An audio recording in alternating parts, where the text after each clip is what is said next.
Leitura do dia 114/365. O 1 Crônicas 8 a 10. Esse é o projeto Bíblia em 365 dias. Estaremos dia a dia cada vez mais próximos do nosso Deus Pai Celestial.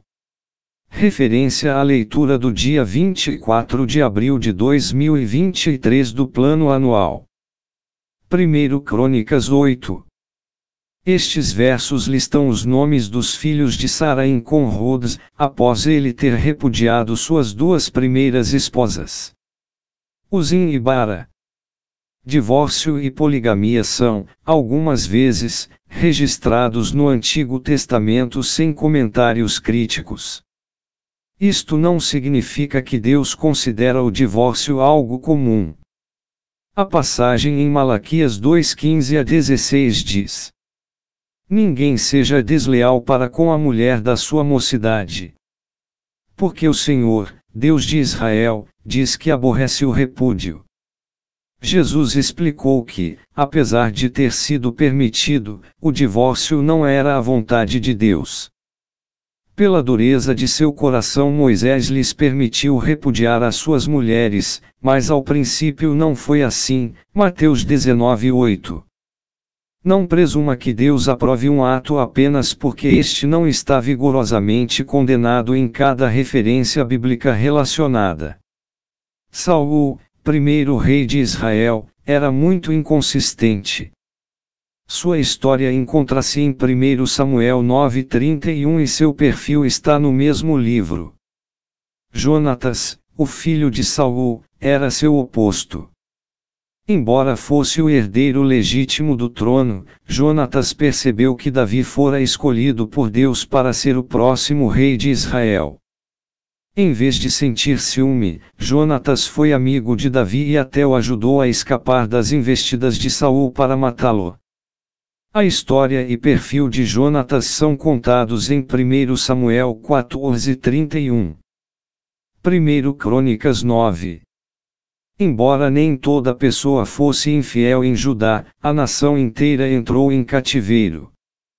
Todos foram afetados pelo pecado de alguns.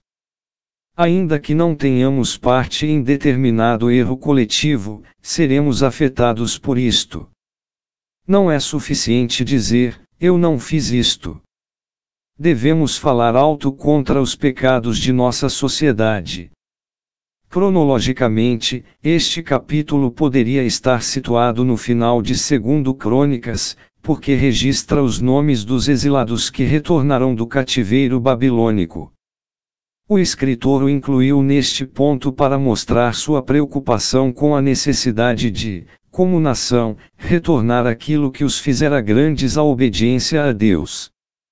Quando pensamos em fazer a obra de Deus, é comum vir à nossa mente o ato de pregar, ensinar, cantar, ou exercer outros tipos de liderança. Azarias, porém, o oficial-chefe encarregado da casa de Deus, foi escolhido por menção especial. Seja qual for o seu papel na igreja, esteja certo de que este é importante para Deus. Ele aprecia nosso trabalho e nossa atitude quando o desempenhamos. Os porteiros guardavam as 4 principais entradas do templo e abriam os portões todas as manhãs para aqueles que queriam adorar. Também desempenhavam outras tarefas cotidianas a fim de manter tudo funcionando tranquilamente no templo, limpavam, preparavam as ofertas para o sacrifício e respondiam pelas ofertas designadas ao santuário. Os porteiros deviam ser confiáveis, honestos e fiéis. As pessoas em nossas igrejas que lidam com as ofertas e cuidam dos materiais e funcionamento do templo seguem uma grande tradição, e nós deveríamos honrá-las por sua confiabilidade e seu serviço. Os sacerdotes dedicavam muito tempo e zelo à adoração. Além de executarem tarefas bastante complicadas, descritas em Levítico 1 a 9, eles cuidavam de muitos utensílios. Tudo que estava relacionado à adoração era cuidadosamente preparado e mantido a fim de que eles e todo o povo entrassem no culto com suas mentes e corações compenetrados em Deus. Em nosso mundo ocupado, é fácil correr para os cultos de adoração de 1 hora por semana sem preparar-se antecipadamente para adorar. Refletimos e nos preocupamos com os problemas da semana, oramos a respeito de qualquer coisa que venha à mente e não meditamos na letra dos louvores que entoamos. Mas Deus quer que a nossa adoração seja conduzida decentemente e com ordem. 1 Coríntios 14:40.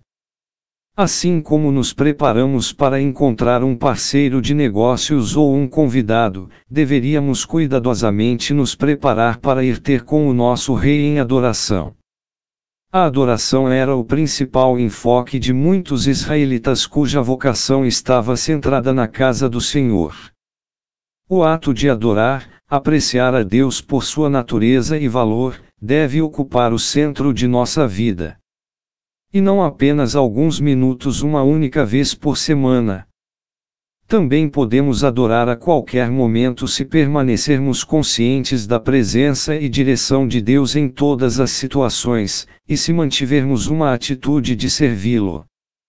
Mantenha sua vida em torno da adoração a Deus em vez de fazer desta apenas mais uma atividade em uma agenda ocupada. 1 Crônicas 10. A cronologia dos capítulos 1-9 cobre a história dos israelitas desde a criação até o exílio na Babilônia, 586 a.C. Neste ponto, a narrativa volta ao início do período do reino de Israel, ao seu primeiro rei, Saul. O livro de 1 Crônicas começa com a morte de Saul. Para aprender sobre seu reinado, leia o livro de 1 Samuel. Acreditava-se que Dagom, o mais importante deus dos filisteus, trazia chuva e provia colheitas abundantes. Os filisteus construíram templos para este deus quando se estabeleceram na terra fértil de Canaã. Em tempos de seca, o povo implorava a Dagom que se apiedasse, chegando até mesmo a sacrificar seus filhos nos templos. Já nos períodos de abundância, os templos eram usados para práticas deturpadas de entretenimento, como a humilhação de cativos, ver Juízes 16:23-30. Mas Dagom, como os outros deuses pagãos, era impotente contra o Deus verdadeiro. 1 Samuel 5:17. A conduta dos valorosos guerreiros que trouxeram de volta e enterraram os corpos do rei Saul e de seus filhos deve nos encorajar a respeitar os líderes que são dados por Deus. Davi mostrou respeito pela posição de Saul mesmo quando este o perseguia para o matar. 1 Samuel 26. Como é fácil criticar aqueles que têm autoridade sobre nós, voltando a atenção apenas para suas fraquezas. Não podemos ignorar o pecado, mas devemos respeitar as posições de autoridade, seja no trabalho, na igreja ou no governo. 1 Tessalonicenses 5:12-13 ensina-nos a honrar os líderes da igreja, e Romanos 13:1 nos instrui acerca do relacionamento com os líderes do governo. A infidelidade de Saul era tanto ativa quanto passiva. Ele não apenas fez o que era errado, como também deixou de fazer o que era certo. Desobedeceu ativamente quando tentou matar, ignorou as instruções de Deus e buscou a direção de uma médium. Desobedeceu passivamente ao ser negligente em pedir direção a Deus enquanto reinava. Do mesmo modo, a obediência também pode ser passiva ou ativa. Não basta apenas evitar o que é errado, precisamos praticar efetivamente o que é correto. No relato de 1 Samuel 28, Saul pediu direção ao Senhor, porém não a recebeu. Isto sugere que ele não pediu a ajuda de Deus. Obtém-se a resposta para esta aparente contradição observando os motivos de Saul e o momento em que ele fez o pedido a Deus. Seus pedidos veementes aconteciam apenas quando ele já havia tentado tudo à sua maneira. Ele nunca se dirigia a Deus, a menos que não houvesse mais ninguém a quem recorrer. Quando finalmente pediu, Deus se recusou a responder. Saul buscava a Deus somente quando lhe convinha, e Deus o rejeitou por sua constante obstinação e rebelião. Durante boa parte do reinado de Saul, Davi foi forçado a esconder-se. 1 Samuel 19:30. Nesse período teve oportunidades para matar o rei, 1 Samuel 24:26, e assumir o trono que Deus lhe prometera, 1 Samuel 16:1-13. Mas Davi confiou na promessa do Senhor de que reinaria no momento determinado por Deus. Não lhe cabia decidir quando terminaria o reinado de Saul. Durante a batalha, Deus pôs fim ao reinado de Saul conforme prometera. Porque este versículo diz que o Senhor matou a Saul quando este tirou a própria vida. 1 Samuel 31:3-4.